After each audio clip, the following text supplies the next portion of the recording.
欢迎回到新闻大白话的节目现场，我是前次介绍这1个小时的来宾。首先是国际政治专家赖岳谦老师，主持人好，观众朋友大家好。资深媒体人谢寒冰，主持人好，大家好，以及我们的退役少将厉正杰将军。前日好，各位观众大家好。好，观众朋友赶紧来关心俄乌战争，现在在战场上发生了大变化哦，包括您看到连续2天哦，这个俄罗斯哦都大力的来轰炸乌克兰的部分，而乌克兰的逆袭现在说是已经占领了俄罗斯将近1300平方公里的土地哦，那看起来是这个面积不小，可是跟广袤的俄罗斯整个领土来比，还是很小一块哦。那俄罗斯据说现在开始积极的调动3万名的兵力回来协防，因为我们看到所谓的乌军占领的地方叫库斯克这个地方嘛所以他们也俘虏了一些俄罗斯的军人。那现在呢，大举的军方的俄罗斯的军方要把这个地方给围困起来，担心的是如果乌克兰它的补给不够的话很可能就被围困在那里了。那我刚刚讲到的是俄罗斯连续2天大规模的空袭乌克兰，那你看到它攻击的目标是什么？包括能源设施包括一些民生基础设施有4个人死亡。可是比较可怕的是，未来如果乌克兰这些能源啊，像是用电用水啊有困难的话，那它的伤害会继续扩大，很多民众的民生会受到影响。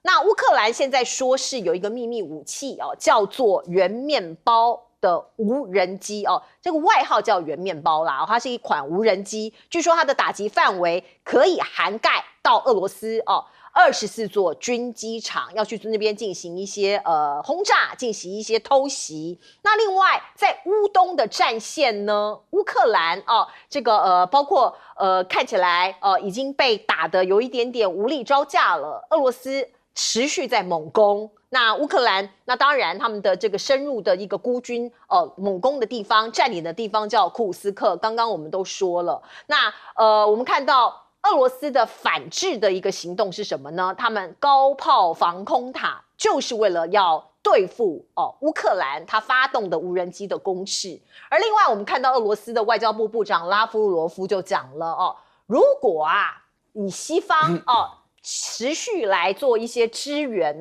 你如果玩火的话我们不只是只打乌克兰，可能整个核战会爆发，并且第3次世界大战都会爆发，而且这个战场不会局限在欧洲，现在在撂狠话了那当然他暗示他指出英国跟美国可能也暗中向这个乌克兰提供一些线索，包括你在俄罗斯的库斯克的卫星图像，因为他整个孤军一支军队深入这个地方，那他必须要知道俄罗斯的军人在哪，或者是俄罗斯他们的增援部队现在布置的情况所以据说英国美国有做这样的事情，就是把一个卫星的图像提供给乌军。可是对于这样的指控，英国跟美国还有乌克兰都没有回应都没有承认也没有否认。另外白俄罗斯大家知道它是俄罗斯的这个铁杆兄弟嘛，那现在有12万大军在边境集结那其中有人就指出来，之前发生兵变、叛变、政变的瓦格纳兵团也在里面。而另外呢，北韩大家也知道跟俄罗斯也是背靠背所以南韩他就指出说过去2年当乌克兰战争在打仗的时候北韩向俄罗斯送了超过 1.3 万个货柜，如果这里面通通塞满了炮弹的话，而且是152毫米的炮弹，可以装600多万发。他想说如果这些货柜通通都是武器的话，那还得了所以都有很多像这样子你怀疑我，我怀疑你的这样的指控。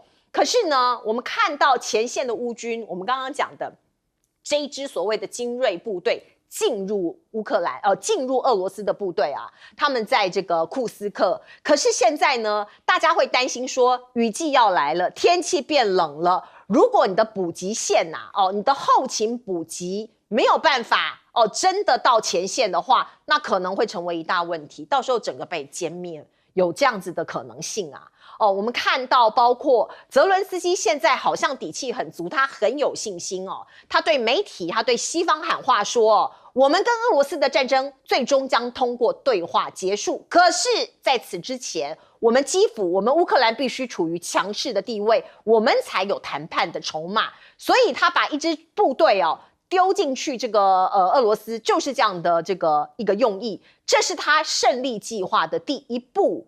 泽伦斯基讲了，他到时候在9月份的时候，他会跟拜登美国总统提交这个所谓的胜利计划。可是必须讲这个世界是很现实的。当乌克兰还在打仗已经有人在想、在算这个战后的重建可能有多少利益。我们来看看11月的时候有一个叫做乌克兰重建展在波兰会举行，包含挪威、包含瑞士、包含德国、英国、法国、土耳其、美国，很多国家都会来参与。我们台湾的贸协11月也会到波兰华沙去拓展商机。什么意思？前线还在打仗，后方或者是基辅这一带已经开始要重建了。那各国也要抢这个重建财这是我们现在看到的现况。我们先请教将军怎么看乌克兰战场？我先讲后面这个各国去重建这个前2天我们看到印度莫迪到这个基辅去，然后跟这个泽伦斯基勾肩搭背。那我们现在这个节目就已经把它点名了，莫迪为什么会去，而且跟这个泽伦斯基这么麻吉，2个人拥抱了4次，还勾肩搭背。就是为了战后重建这块大饼嘛，所以说各国现在已经虎视眈眈。那为什么先讲这个呢？从这个莫迪还有各国这种准备开始乌克兰重建，大概我们其他各国国家领袖都应该看出来，乌克兰这场战争可能已经到了一个拐点的时候。那我现在从这方面来讲，第一个，我们看这个乌军这个圆面包大家不要小看这个武器，它代表是什么含义呢？因为乌克兰来讲的话，他以前用的长程攻击武器都是美国提供给他的，不管海马斯火箭或者是陆军战术中程导弹，都是美国提供给他。那美国来讲，为了怕说是你用我的武器引起这个俄罗斯的这种打击来讲的话，造成整个欧洲的大战，将美国卷进去，所以他限制他，你不可以打到这个俄罗斯的本土。那你不可以，你美国给我武器，我不能打，那我怎么办呢？所以乌克兰自己就发展了这个圆面包这个飞弹，它这个你说它是无人机，也可以说无人机，其实它有一点类似无人机跟火箭的中间，它的射程可以到这个达到战术导弹的这个远程的打击，但是它的飞行控制又像是用无人机控制，所以代表什么？我觉得代表意义就是乌克兰可以用这种武器直接打击俄罗斯的本土。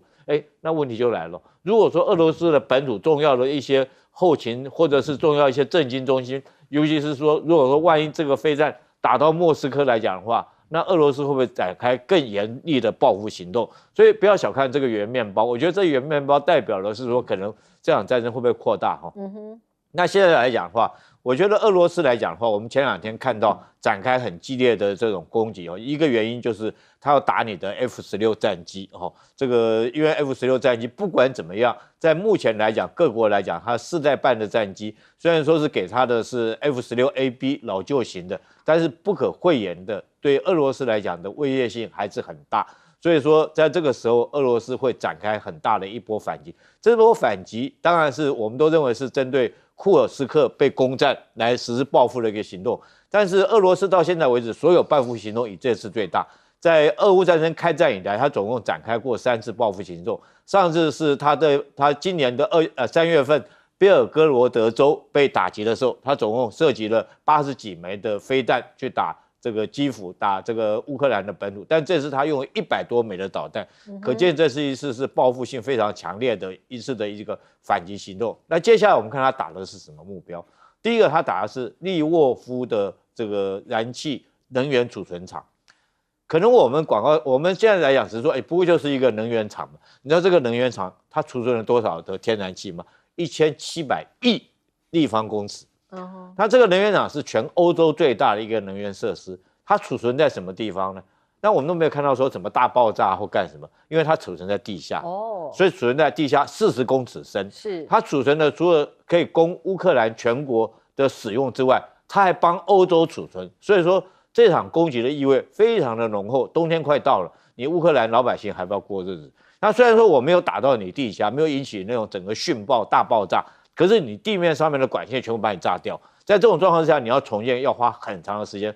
所以今年的冬天，我看乌克兰确实是真的很难过，不只是乌克兰难过，包括这欧洲的其他2个国家也会很难过。那第二个，我们来看他打了什么地方，打了基辅的一个水库。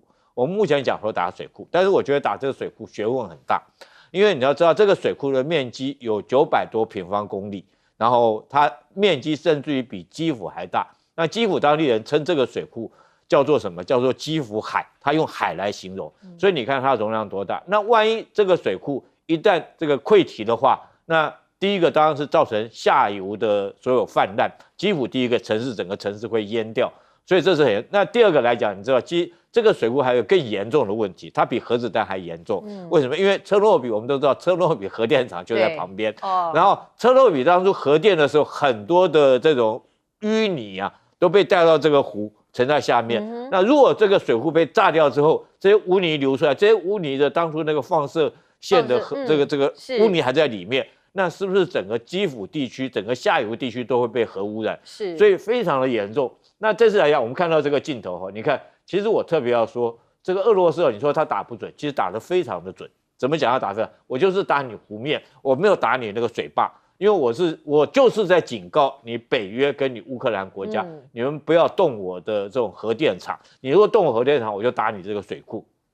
所以你看，他这颗丢的炸弹是什么呢？就是他的所谓滑翔炸弹，他不是用导弹。如果他真心要炸这个水坝的话来讲的话，他大可以用伊斯坎德导弹或者是匕首巡弋导弹，用这种垂直的方式来攻击那个水坝。如果说用这种方式来讲，水坝被炸掉以后就容易溃堤嘛。是。那他来讲的话，他就是我觉得这次来讲打在水库里面，代表他的警告意味十足。是。当然，我觉得说这场战争以目前来讲，这几个他们自己的动作，我们看出来已经到了一个拐点了。那年底来讲，看各国怎么样来谈这件事情。现在都在想重建了，是不是？对。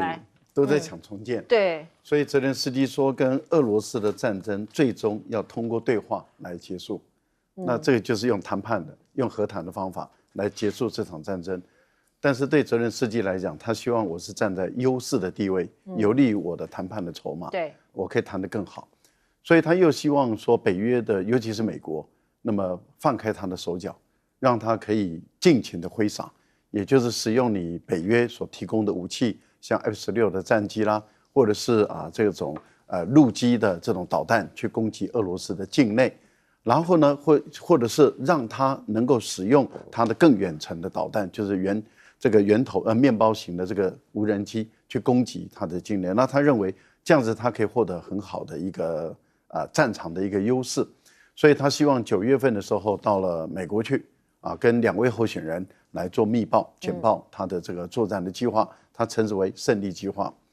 那当然，在这样的一个情形下，你可以感受到，就是说泽连斯基的压力很大，因为美国的总统选举已经越来越接近了。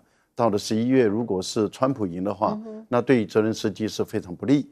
所以对泽连斯基来说，他必须要在这段时间内，那么取得好的一个结果。可是问题就在于，当他要取得好的结果，他要放开手脚，那就等于是对于俄罗斯的境内的攻击会越来越大。可是对于泽连斯基来讲，如果没有北约的协助，例如说刚刚厉将军有讲，假设没有北约提供给他卫星导航，给他这些情报，让他知道俄军在哪一个部分，他没有办法进行这场攻击。即使他的无人机要飞行，他也需要导航，也需要定位，那这些都需要美国的援助，北约的援助。所以对俄国的解读来看的话，就是说这不只是一场我俄国跟你乌克兰的战争，这更是一场我俄国跟你北约之间的战争。因为你北约虽然没有直接跟我俄罗斯交战，但是你提供给乌克兰他所需要的军事的武器装备跟军事的引导，包括情报，包括教官在内。所以拉夫罗夫他就警告了，按照目前的情况，战场已经外溢了，所以他已经不排除会发生第3次世界大战。而他同时警告美国说，对不起啊，现在以俄罗斯现在有的军力，它能够直接打到你俄国的本土了。因为我们都知道1战、2战几乎都在欧洲发生，那是因为部队的投掷能力没有办法到那么远。可是现在的不管是战略轰炸机、航母，或者是导弹，或者是潜舰，或者是洲际的弹道导弹，俄罗斯都可以攻击到美国的全境。换言之，也就是说，北美的地方跟日本，那么都可能会卷入这场战火。那拉夫罗夫的这个讲话里面，就是说你信还是不信？你信，那你就不要再支援乌克兰；你不信，那你就放马看看。那拉夫罗夫也有可能是讹诈，也可能是欺骗啊。目前的情况是英国不信，所以英国要求直接在供应乌克兰他所需要的武器，但是美国看起来有犹豫了，有缩手了，有美国他在还要思考，还要思考，所以美国没有就立刻允许这个泽连斯基满足他的需要。是，所以我个人是觉得说，目前的局势有在转变。另外一个部分就是拉夫罗夫他已经宣告他们的核武使用原则已经修正了。是，那换言之，也就是说，不排除他第一时间就使用核武。如果使用核武，那真的是会有很可怕的后果。那问题是你信还是不信？他敢不敢使用？胆小鬼游戏现在变成是这样。来，请教彬哥。理论上来讲，当然是不太可能会用核武，但是谁都不敢保证。对啊，这就是最麻烦的地方。对，那实际上这场战争一直都是宣传战、政治战，然后跟实际的战争大家交互作用。是，像这2天就有个消息，就是乌克兰这边宣称了他们的 F-16首度出击，击落了一个俄罗斯的巡航导弹。那这当然对乌克兰来讲，他们是刻意的宣传，表示他们的 F-16发挥作用。可是大家记不记得，也不过就在3-4天前，才有消息说 F-16已经击落了苏34，还是击落3-4架。那到底哪一件是真的？资讯战。所以这个就真真假假，假假真真。那现在说俄罗斯调了3万重兵回防库斯克，是谁讲？是乌克兰讲。对，也是西方。俄罗斯没有承认这件事情，所以到底是如何，我们也不知道。因为理论上来讲假设俄罗斯真的被逼着必须要从他东部的战线调重兵回来的话，那这样应该会缓解乌东的压力啊。那可是看起来好像也没有，那这到底是怎么回事？所以我觉得目前各方的资讯，因为我们都不在第一线了，到底哪一些是真，哪一些是假，这真的很难推定。但是我有看到，就是因为有一些热心的网友，每天我也不知道他们为什么这么热心，就是每天都会把战线这些卫星空照图这一些，每天在网络上公布，看战线到底移动的怎么样。其实我必须说，我连续观察1个礼拜，根本没有什么太大的变化。没有动吗？基本上就没有什么太大的变化。也许某一个地方前进一点点，某一个地方后退一点点，但是基本上还是维持跟1周前差不多这样的一个状况。所以你说哪一方取得了什么重大的突破，看起来好像也不太像。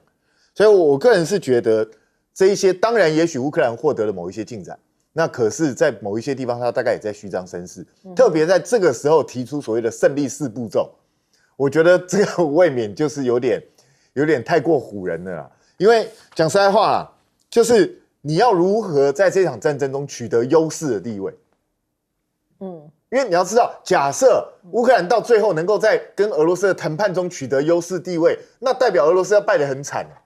那俄罗斯要败得很惨的话，恐怕事情完全不会这样。你觉得普丁会放任这个情况出现吗？他不会采取更激烈的手段，搞不好拉夫罗夫讲的核战争就真的会实现了。对呀，所以我觉得这个恐怕绝对不是开玩笑了。然后你说从乌克兰要不要重建？当然要重建。可是问题是，现在乌克兰哪有钱可以重建？那他要依靠的还是西方的这些资源。那西方的这些资源，乌克兰必须要拿出什么东西来还？人家当然绝对不会是无偿帮你重建了。那你乌克兰的相关的资源，甚至你的经济命脉要损失多少？所以这一些在我看来都只是天马行空，看起来是鼓舞民心士气的作用更大。好，我们来看看黑神话悟空上线已经7天了，现在看起来热度不减，而且越来越旺，谈论它的人也非常多。我们先来看看它的销售量，据说在 Steam 的这个Steam 版上的销售量呢，已经达到1400万，而且这个数量都还在增加当中哦。那每一天至少有200万人在线，大家在线上打电动哈。你看到呢，包括这个好几个数据平台都估算它的销售量，有的是估算1480万份，有的是估算1540万份。总之，它不断的在成长。而且都占据排行榜的第1名哦。那最高的记录是发生在8月25号，在 Steam 平台上面哦，有3700万哦，这是它的最高峰。那另外呢，我们看到热度啊、讨论度啊、商业行为啊，各种方方面面的这个新闻都来了。Sony 啊，它有这个 PS4、PS5 哦、PS5 哦。那它是可以打这个黑神话悟空的，所以呢，现在它突然涨价了，有人就讲说，会不会跟这个黑悟空这件事情有相关呢？我们看到它的主机哦，现在在全世界最高的涨幅是22%，玩家就讲说，哎呀，你一下子涨太多了哦，我们吃不消啊。我们看到包括这个这是继2022年之后第二次涨价，因为那个时间点在疫情嘛，那时候大缺货嘛。可是你有看到，因为它可以打黑悟空所以呢，在很多尤其是对岸的一些卖家就不断的这个平台上面就有人说，我要卖二手的 PS5让你这个可以打这个。玩黑神话悟空，像这样子的一个这个帖子就越来越多了。那另外呢，我们看到包括日本有一个最终幻想之父他其实也是一个在这个电玩界非常有名的人，他就在他的这应该是 X 上面发布了这个风景照，说这真是太美了某种程度呢，已经变成世界级的这个玩家大家都在讨论的一个新话题。而另外呢，很多人都说，如果你要玩黑神话的话，你要去买显卡，你的设备要够，要不然也没有办法下载，也没有办法玩所以有人就想说，未来的世界可能是这样你可以在车子上面玩。这个是 Intel它现在有一个构想，要把智慧座舱变成网咖你在车上就可以来把这个硬体都架设好。那如果你要在上头打任何的3A 游戏都不是问题所以你可以看到这已经变成一个发展指标了，就是未来的世界就是这样。AI 这个 AI 车它可以载独立的显卡晶片到时候可能有人在开车，你在车上也可以玩这个电玩。那黄仁勋也说呢，他要量身定制特供版的显卡，就为了这一款电玩黑神话悟空那另外我们看到呢，包括悟空经济来了，这个本来是中华文化里头我们大家看到的，从小就听到的这样的神话，它有故事版本，它有动画版本。可是现在呢，因为在世界上很多人都在讨论嘛，所以呢，山西旅游，因为游戏里头有描绘的一些场景，现在就变成旅游的夯点了。你看到中国有一个叫做美团，它的数据就显示了山西的旅游景点的观光数现在增加156%，很多人跑去看这个景。那另外呢，还有一个咖啡，在中国大陆的瑞幸咖啡它是一个最大的连锁咖啡店之一这个业者他推出一个联名商品，叫做腾云美式咖啡，据说卖得超好很多人都来订购，线上的订单每天激增超过125%我们看到包括呢 ETF 大家知道你有买股票投资像这样子的概念股也一样水涨船高。那大家知道像是用纯金打造的一个孙悟空的金箍棒叫做如意金箍棒，2公尺据说是周大福本来就有了，他一直在那儿只是刚好搭上这个顺风车大家就在里面讨论那你可以看到呢，这有保全在看守的，放在这里店里面，它要价806万。周大福的工作人员就说，这是全国只有的 only one， 只有这一件。它设计其实很早就设计了，只是因为现在刚好搭上游戏的热潮，那大家也都来关心。来请教赖老师。我觉得黑神话悟空的热度一直下不来越来越高。当初有很多绿媒在台湾就一直制造一个假的新闻，说哎呀他的东西很难玩，第一关就破不了，很多人玩得晕头转向，然后都觉得恶心极了，太烂了，所以爆出那种退货潮。这个新闻写很大而且好多绿媒就同时转载，然后呢，台湾很多其他媒体也就转载说爆出退货潮。可是大家去研究一下说，奇怪怎么没有新闻来源？所以原来是他们自己炮制出来的。那结果呢，现在证明了这是国际版的，他告诉你说，对不起这个黑神话悟空已经卖了超过1300万份以上。那有人已经估计到1480万份，还有到1540万份。所以等于是他们越抹黑、越造谣、越骇客他，然后越做假新闻，要把它弄倒。结果呢，他越旺，哦，那这个代表什么意思？就是好东西啊，你把它黑不了，你把它打不下来的，因为好东西就是好东西嘛。画面好看，所以很多这个玩家或者是美学的，他告诉你说他的画面美呆了，太美了。那事实上真的是很美，为什么？因为他们就在中国的这些奇景美景中去取材嘛，是，然后再把它美化啊，所以然后音乐好听，所以我们看到这个前段时间英国的这个一个摇滚的说唱的一个很有名的一个编曲家，他自己得到了很多灵感。他自己本身就创造一个曲子，而且马上就红了，在网络上也热销了。这叫什么？视觉美，音乐好听，游戏好玩。重点是在于整个游戏里面有内涵，有中华文化的元素，有内涵。那当然，玩的人就感受到说，有文化，有内涵，有视觉，有声光，那么各方面都很棒。当然，它就热销。那当它热销的时候，大家就应该是正面去看待嘛。像韩国，我觉得他们的游戏业者就正面看待，他们就说，我们也应该检讨一下，为什么我们已经从原来我们能够打败日本，现在我们已经没落了，然后看看中国大陆怎么成功，然后更传出来，就是很多玩家在等待大陆的第2个版本、第3个版本在陆陆续续的问世，所以它已经很有可能会成为大陆的一个新的一个产业。其实对我们台湾来说，我们也应该去思考的是，我们可不可以做到？我们可不可以努力？然后我们可不可以有更多的天使基金去支持我们这些设计者他们本身来加入这个行业，因为它能够带动很多的周边的产品嘛。像您刚刚提到的山西的旅游就当然爆红了，而且它还可以，我觉得它不但在国内，它可以组成这种玩家这个旅游团，就是专门到山西去看景点，它还可以在国外。也可以组成这种团呢。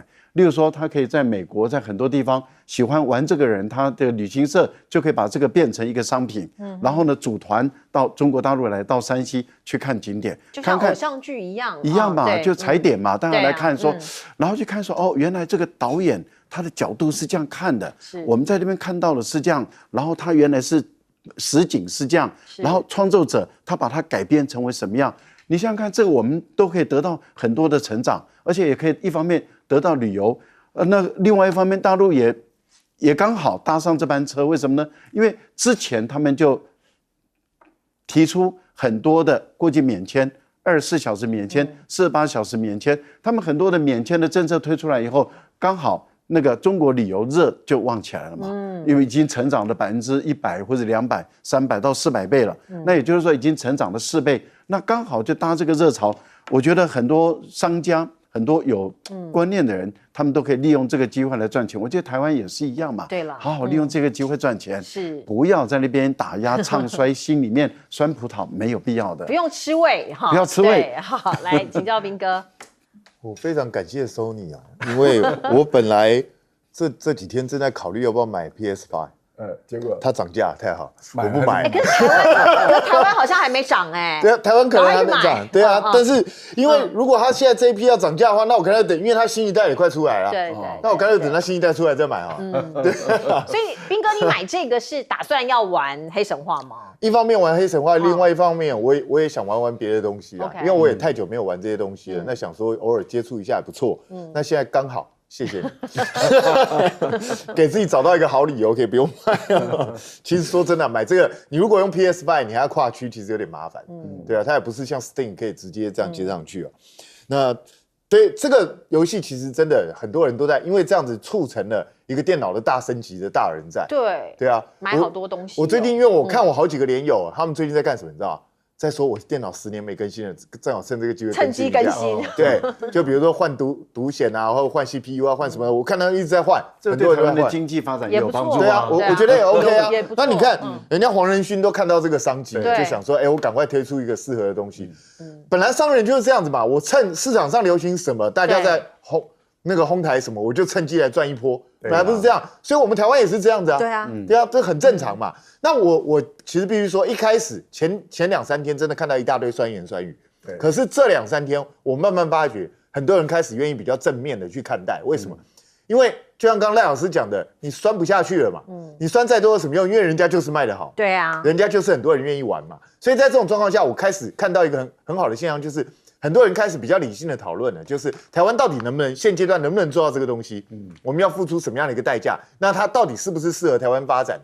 那当然这见仁见智，每个人的想法不同。我有看到有的网友也讲得很好，他说台湾目前的环境其实不适合这么大的投资，跟这么久的等待。那与其这样，台湾不如去发展其他现阶段对我们更有利的东西。我觉得这也就很 OK， 就是什么？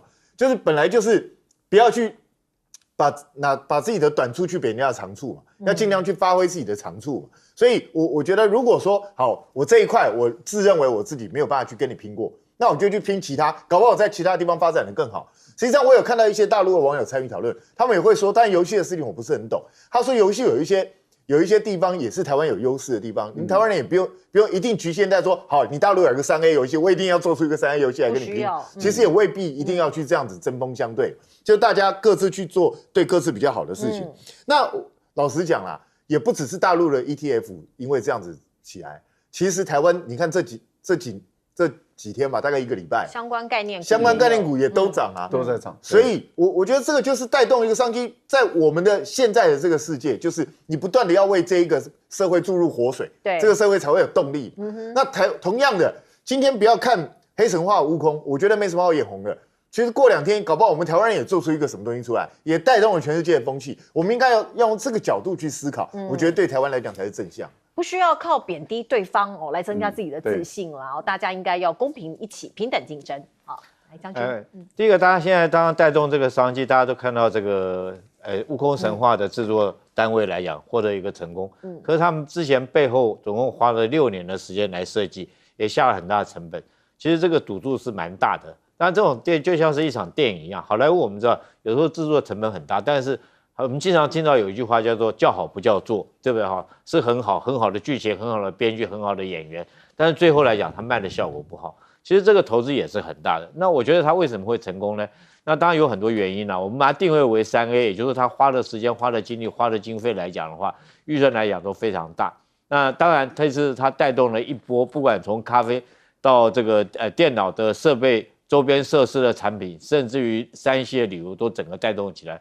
那大家不禁会想说，会不会有下一个这种悟空神话这种游戏，会不会只是昙花一现？我觉得不会。为什么呢？我觉得游戏这种东西以我现在这种年纪，我都非常的认同，因为我看到的是什么？我看到是亚运的时候也有电玩的一个竞技比赛，甚至奥运也有这种比赛。所以说未来这一定是这个未来人类生活上面很重要的一环。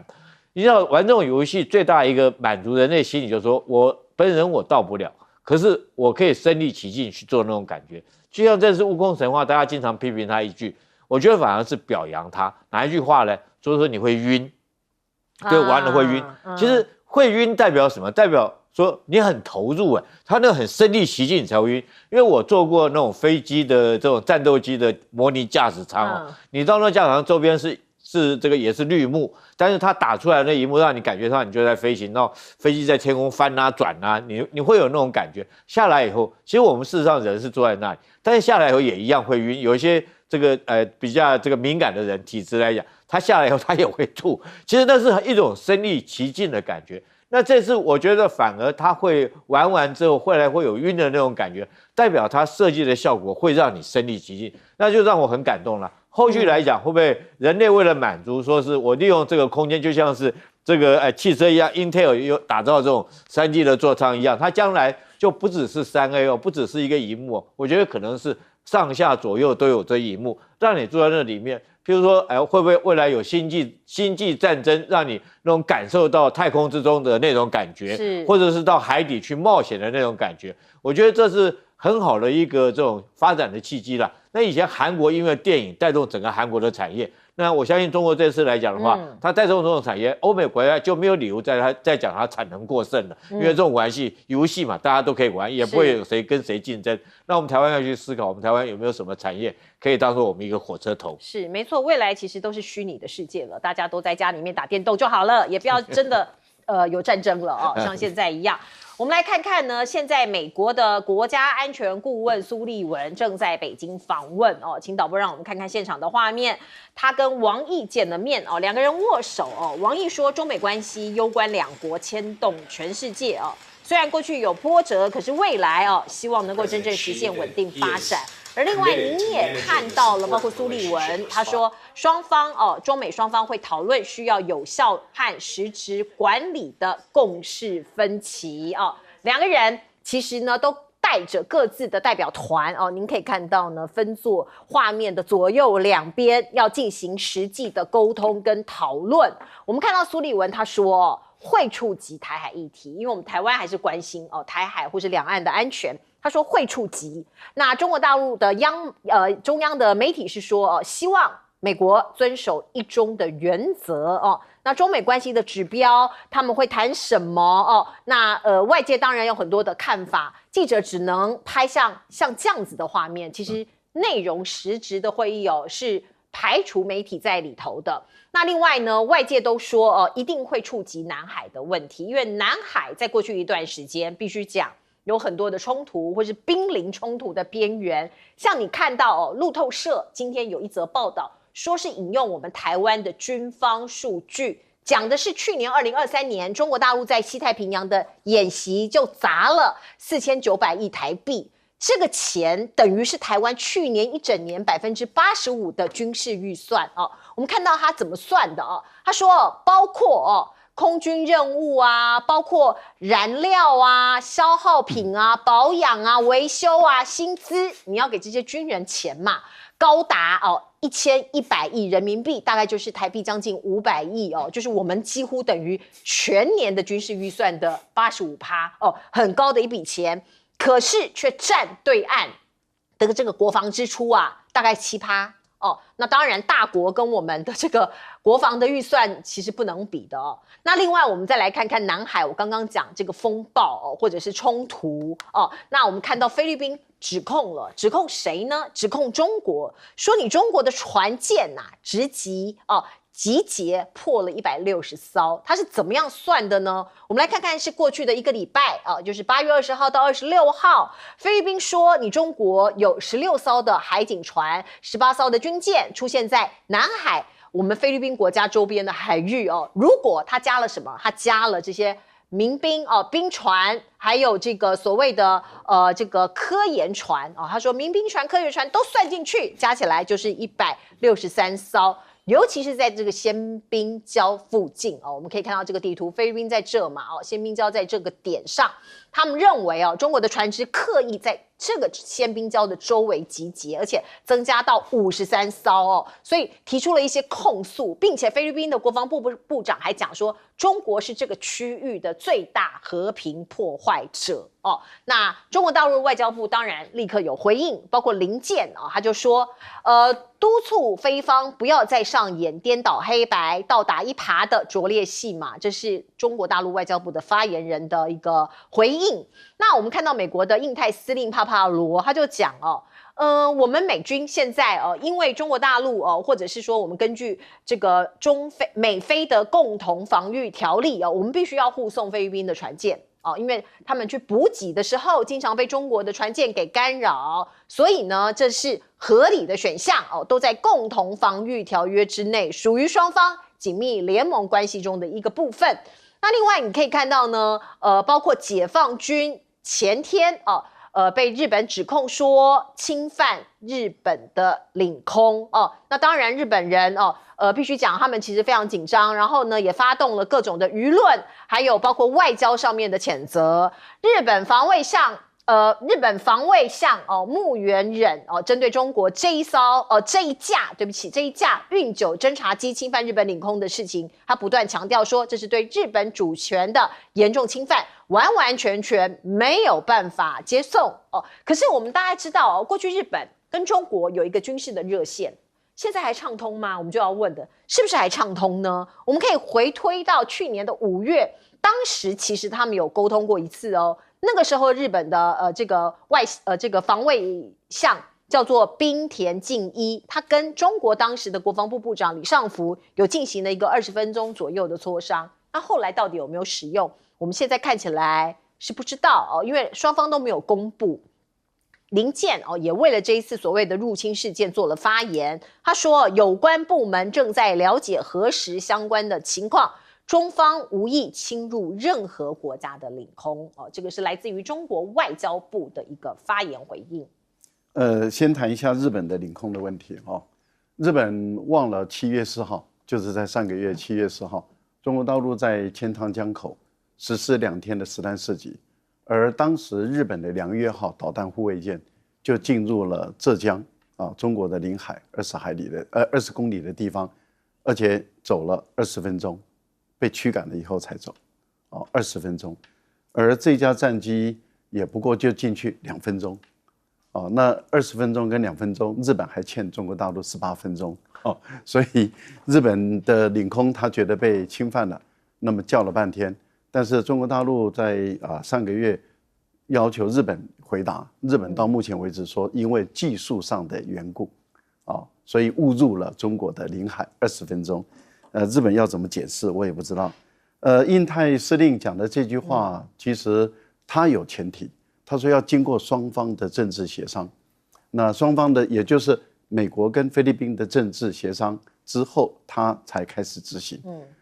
但是问题就在于他是不是准备好，准备跟中国大陆在南海直接打仗了我想他必须要说清楚，因为当他如果真的是去帮菲律宾护航的时候，解放军拦截了，那是不是中美直接交战？他是不是也准备好了？他也应该要说清楚。那也就是说，该打就打嘛，就是直接讲好。那不然他讲了以后，你知道菲律宾的参谋总长怎么回应吗？因为当时马上就问了菲律宾的参谋总长，菲律宾参谋总长就是说，我们现在还不需要啊，我们自己就可以运补了。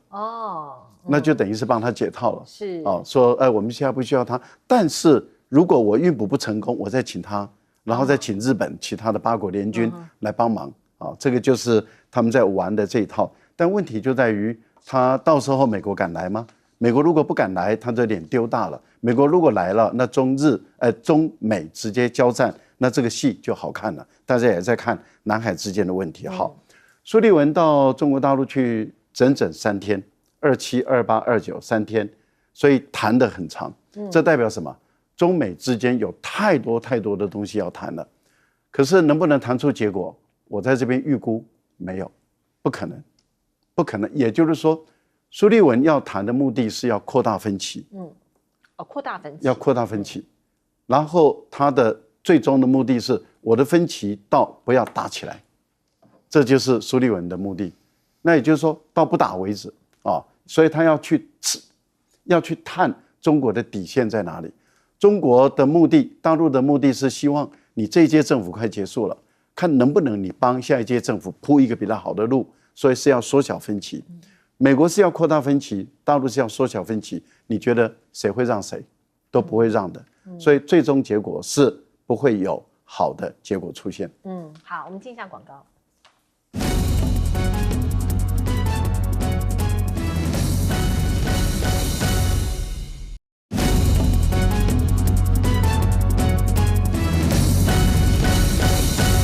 好，苏利文在北京第2天，他们会谈什么呢？跟王毅来请教将军。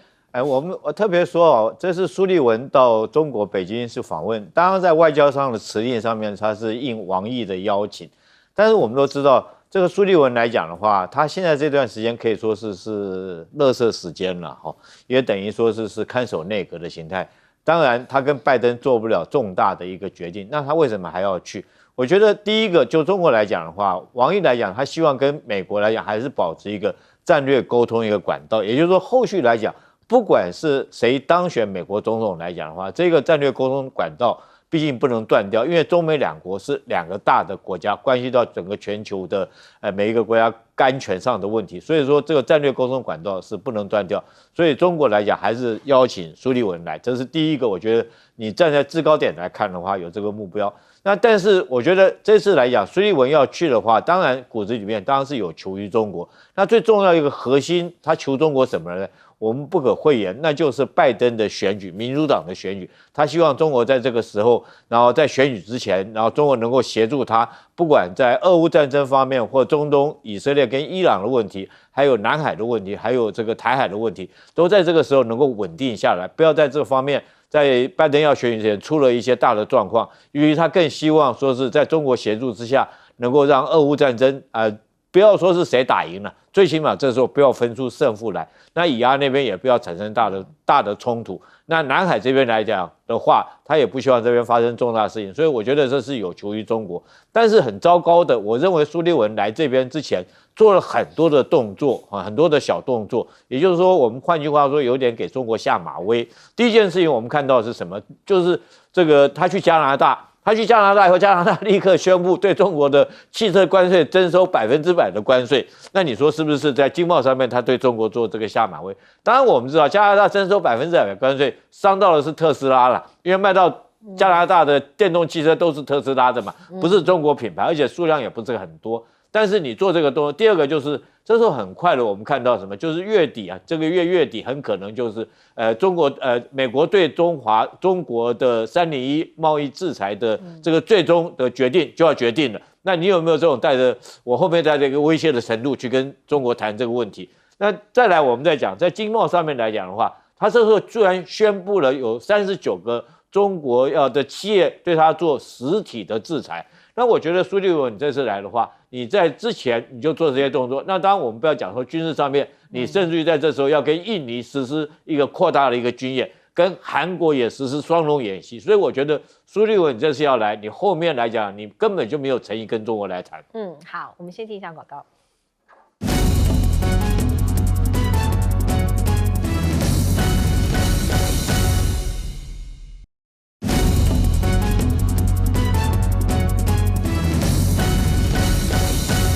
好，我们最后时间留给彬哥。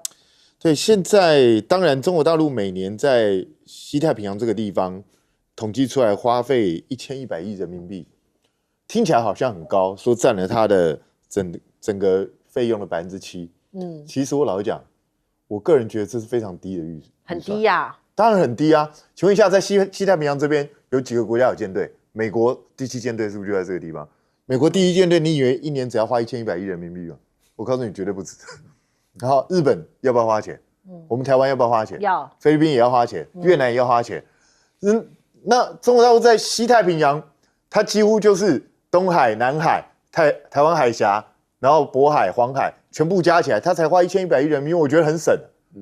我基本上觉得很省。我都怀疑这数字是不是有错，我觉得它应该花更多。说是我们的军方的数字。对啊，所以我觉得这个数字恐怕有点问题啊。如果它能够以这样的一个运作经费，是在西太平洋去维持它现在这样规模的话，那周边这些国家跟它玩会越玩越累，因为它显然玩的比你便宜。那这样子对老实讲，这个对日本、对美国、对我们来讲都是个警讯，因为你美国第7舰队每年的耗损是非常惊人的，你这样子对手的价钱比你便宜这么多，你很难跟他玩到底啊。那现在当然美国讲得很厉害，我发现美国每一次讲话很硬的，就是那个印太司令，不管哪一任上来讲话都特别呛。没错，但是这个讲得很凶啊，这个帕帕罗直接讲说，我们护送菲律宾的这些船舰啊，合理范围啊，符合美菲共同防御条约。那我就讲，你来啊，对啊，你就真的护送啊，你不要只有嘴巴讲，你现在就去护送。